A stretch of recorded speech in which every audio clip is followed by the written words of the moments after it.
Welcome to new session 7th class. आपका ये नए क्लास में वेलकम है और आज हम आपका हिस्ट्री के फर्स्ट चैप्टर से स्टार्ट कर रहे हैं, इंडिया एंड द वर्ल्ड। तो for making its study convenient, history has been divided into 3 periods.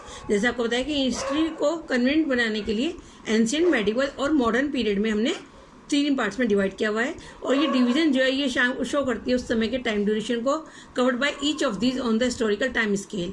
For example, while the ancient period in India covers the entire period from the stone age to 7th 8th century is called medieval period. The medieval period covers a period of almost 1000 years from 880 to 1880.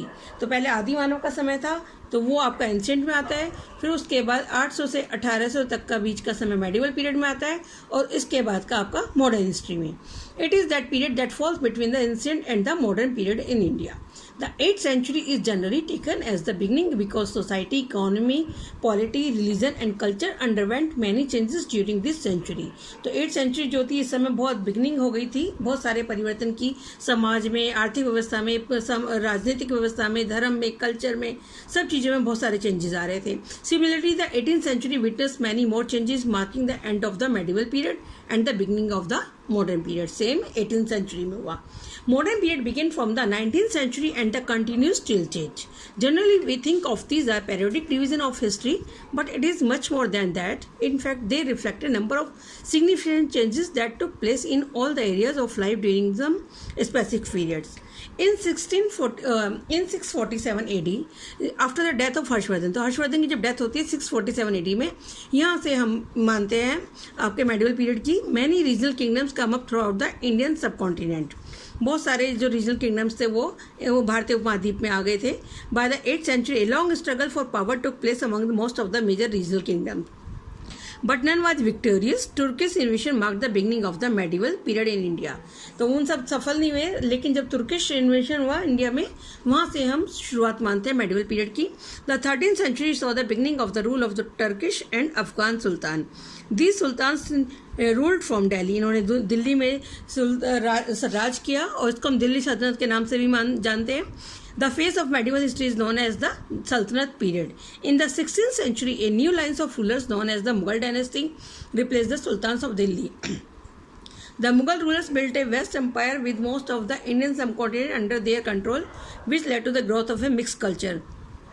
जो Mughal rulers आए उन्होंने यहाँ पर अपना साम्राज्य स्थापित किया भारतीय उपमहाद्वीप में, और उन्होंने यहाँ पर अपने कंट्रोल को जब शुरू किया तो यहाँ पर मिक्स कल्चर की शुरुआत हो गई. There were interaction between north and south India and between the Hindus and मुस्लिम.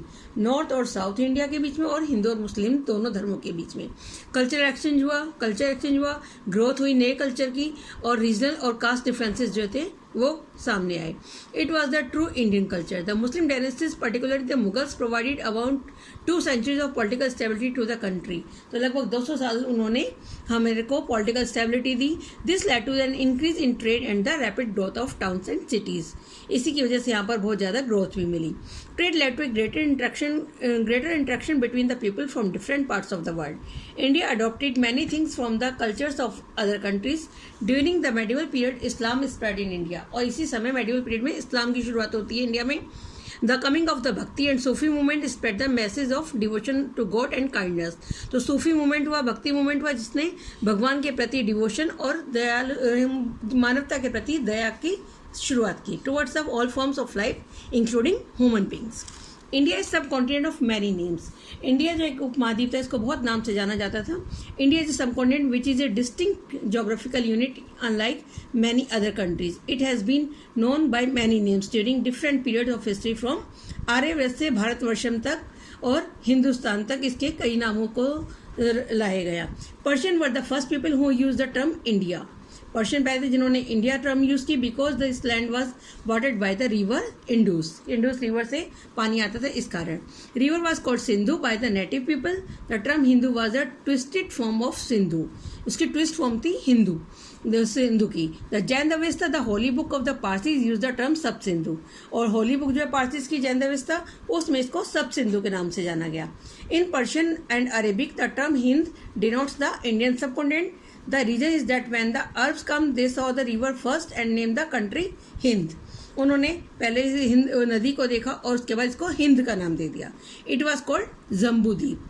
तो इसको फिर जम्बूद्वीप दिया गया बाद में बुद्धिस्ट टेक्स्ट में. Greek called its Inde based on the river Indus. Indus से ग्रीक ने इसको इंडे कहा और इंडी से ही बना India. One Chinese use the terms Tianzhu and Yuandu for India. The Arab called its Hindustan. In the 13th century the term India was use by Minhaj ul Siraj ने एक क्रॉनिकल से जो लिखते थे पर्शियन लैंग्वेज में, उन्होंने इसको इंडिया नाम दिया. He refer to India as the area of Punjab, Haryana and land between the Ganga and Yamuna. इस एरिया को कवर किया उन्होंने. इस Sanskrit literature the country is often called Bharat. और संस्कृत लिटरेचर में इसको भारतवर्ष से भारत का नाम दिया गया. Constitution of India use Hindustan and Bharat both names to describe our country. और जो हमारा संविधान है वो इंडिया को हिंदुस्तान और भारत दोनों नाम से डिस्क्राइब करता है. तो इसलिए जो हिस्ट्री है मेडिवल पीरियड की, इसके सोर्सेज क्या है हमारे पास. The sources of history to medieval period are many and varied, but from major information on the medieval period is derived from two main sources, archaeological sources और literary sources. Archaeologicals में आपके coins वगैरह आते हैं और literary sources में उस समय का साहित्य जो है. इसके बारे में हम नेक्स्ट क्लास में पढ़ेंगे. Thank you.